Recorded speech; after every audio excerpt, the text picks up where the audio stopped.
గెలుస్తానేమో అన్న చిన్న నమ్మకం, ప్రేక్షకులు నన్ను గెలిపిస్తారేమో అన్న చిన్న నమ్మకం, నేను ఎంచుకున్న మార్గం మీద చిన్న నమ్మకం. సో ఒక్కనే నిలబడి నేను ఎండ్ వరకు ఆడాలని అనుకున్నా, ఒక్కనే నిలబడ్డా.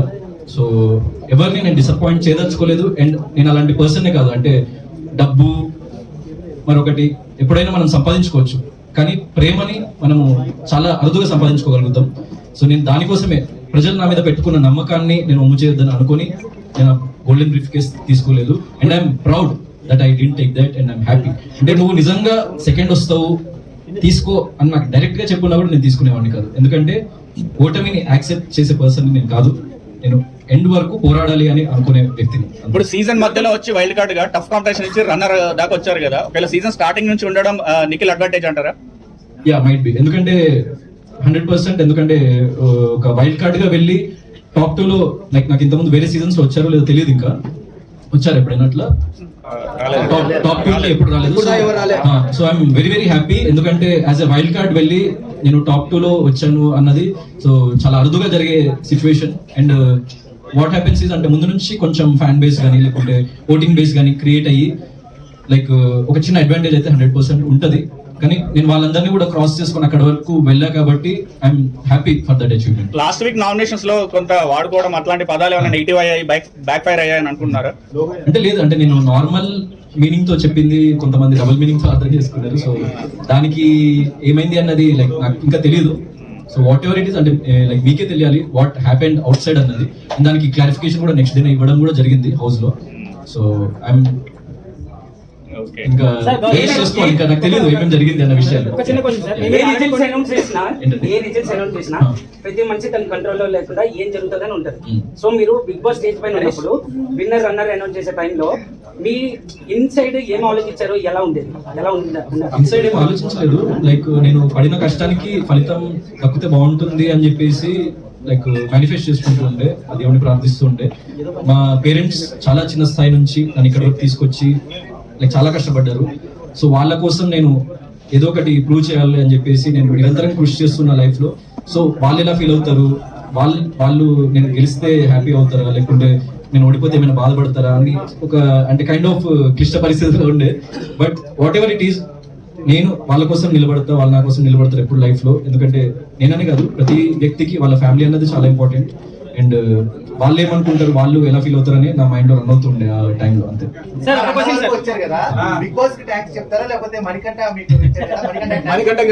నేను యాక్చువల్లీ ఎపిసోడ్ లో వచ్చిందో లేదో, మణికంఠకి ఎప్పుడైతే ఇంకా అది గ్రీన్ బకెట్ రెడ్ బకెట్ ఇంకా తీయలేదో, మణికంఠ ఎప్పుడైతే వెళ్ళిపోతాను అన్నాడో నేను మణికంఠని కన్విన్స్ చేయడానికి ట్రై చేసిన. ఎపిసోడ్ లో వచ్చిందో రాలేదు నాకు తెలియదు. మణికంఠ ఒకవేళ రిజల్ట్ నీకు అనుకూలంగా వస్తే నువ్వు ఉండిపో, ఒకవేళ నిజంగా నేను ఎలిమినేట్ అవ్వాల్సి వస్తే వెళ్ళిపోతా అని చెప్పేసి నేను చెప్పినా కూడా నాకు sir Gautam it's not your decision, నువ్వు ఆగు, మణికంఠని తన డెసిషన్ తనని తీసుకొనివ్వు అని చెప్పేసి అని మణికంఠని మళ్ళీ అడగడం జరిగింది. మణికంఠ నేనైతే ఉండలేదు సార్, నేను వెళ్ళిపోతా, నాకు ప్రాబ్లమ్ గా ఉంది ఫిజికల్లీ హెల్త్ వైజ్ కానీ ఎమోషనల్లీ నాకు కొన్ని లైక్ ఈవెంట్స్ జరుగుతున్నాయి, కొన్ని సిచ్యువేషన్స్ వస్తున్నాయి, నేను తీసుకోలేకపోతున్నా, ఐ వాంట్ టు గో అని చెప్పేసి అన్నప్పుడు నన్ను ఇంకా లైక్ ఏం మాట్లాడొద్దని చెప్పేసి ఆపేసినప్పుడు I respected their decision and okay అని చెప్పేసి నేను అనుకున్నా. అండ్ ఎప్పుడైతే నాకు మళ్ళీ సెకండ్ ఛాన్స్ వచ్చిందో, సో 100% మన జీవితంలో లైక్ ఒక సెకండ్ ఛాన్స్ వచ్చినప్పుడు దాన్ని మనం ఎంత లెవెల్ వరకు యూటిలైజ్ చేసుకుంటాం, దాన్ని మనం ఎంత లెవెల్ వరకు నిలబెట్టుకుంటాం అనేది చాలా ముఖ్యం.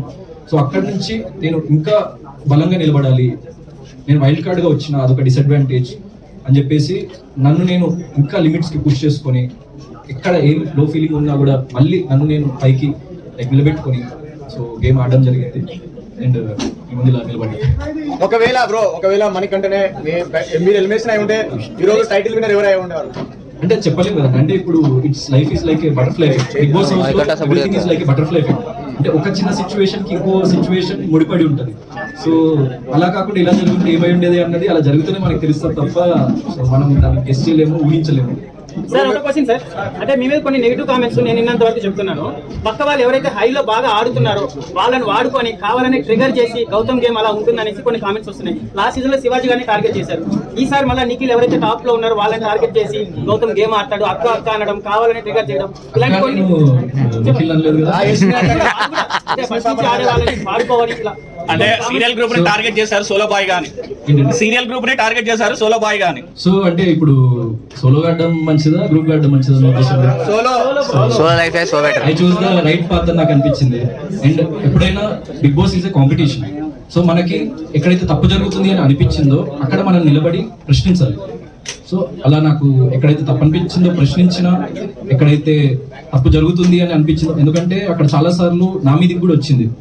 So I was getting affected in few situations. So 100% నాకంటూ ఎవరు లేరు, నాకంటూ ఎవరు సపోర్ట్ మీరు చూసిండ్రు. సో మీరు ఎవరైనా నాకు ఒక హౌస్ మేట్ అయినా లోపల సపోర్ట్ చేశారా మీరు చెప్పండి. సో లేదు కదా. సో నా కోసం నేను నిలబడాలి కదా. So that is what I stood for. And Telugu వాళ్ళకి గెలవకుండా స్టార్ మా గెలవడానికి మీరు ఏమైనా ఫీల్ అయ్యారా? సో నాకు అలాంటి ఫీలింగ్స్ ఏం లేవండి. So what ever it is, నేను గెలిచుంటే బాగుండేదన్న భావన ఉంటుంది. నేను అరే ఎండ్ వరకు వచ్చి కప్పు ఎత్తలేకపోయినా అన్న చిన్న అసంతృప్తి ఉంటుంది. అరే నన్ను నమ్మిన వాళ్ళు ఎక్కడైనా హర్ట్ అయినరా, నన్ను నమ్మిన వాళ్ళు ఎక్కడైనా ఫీల్ అయినరా అని చిన్న బాధ ఉంటుంది తప్ప అరే వేరే ఎవరో గెలిచిండ్రు కదా అని తెలిసి ఉండదు. సో వేరే వాళ్ళు ఎందుకు గెలిచిండ్రు అని చెప్పేసి నాకు అలాంటి భావన ఉండదు. నేను లైఫ్ లో సో నేను లైఫ్ లో జరిగిన వాటి నుంచి నేర్చుకొని ఇంకా దృఢంగా నిలబడి నా ఫర్దర్ స్టెప్ ఏంటి అన్న దాని గురించి ఆలోచించి ముందుకెళ్తా. So this is not the end. నాకు లైక్ నేను ఆల్మోస్ట్ మీ అందరికంటే చాలా చిన్నవాడిని ఏజ్ లో కూడా. సో లైఫ్ చాలా ఉంది మీకంటే కదా, చాలా మంది so lot of life to go. So మీరు మీ ఇంటి బిడ్డల నన్ను ప్రేమించి ఆదరించింది కాబట్టి నేను ఇక్కడ ఉన్నాను. So I'm happy for that. And నా ఫర్దర్ స్టెప్స్ లో మీరు ఇలానే నాకు సపోర్ట్ చేస్తూ ఉంటారు అని చెప్పేసి నేను భావిస్తున్నాను. ఎందుకంటే ఏ సపోర్ట్ లేకుండా, ఏ బ్యాక్గ్రౌండ్ లేకుండా ఇంత దూరం వచ్చినాం. సో నిలబడ్డ మీ ముందు. అండ్ తెలుగు ప్రేక్షకులు కానీ లైక్ ప్రపంచవ్యాప్తంగా ఎంతో మంది లైక్ ఎన్నో భాషల వాళ్ళు ఎంతో మంది నన్ను ఆదరించిండ్రు. సో వాళ్ళందరికీ నేను ఎప్పటికీ రుణపడి ఉంటా. అండ్ నా ఫర్దర్ స్టెప్స్ లో నేను వేసే ప్రతి అడుగులో వారు నన్ను ప్రేమిస్తూ, నన్ను ఆదరిస్తూ, నన్ను ముందుకు తీసుకెళ్తారని చెప్పేసి నేను భావిస్తున్నాను. కొంతమంది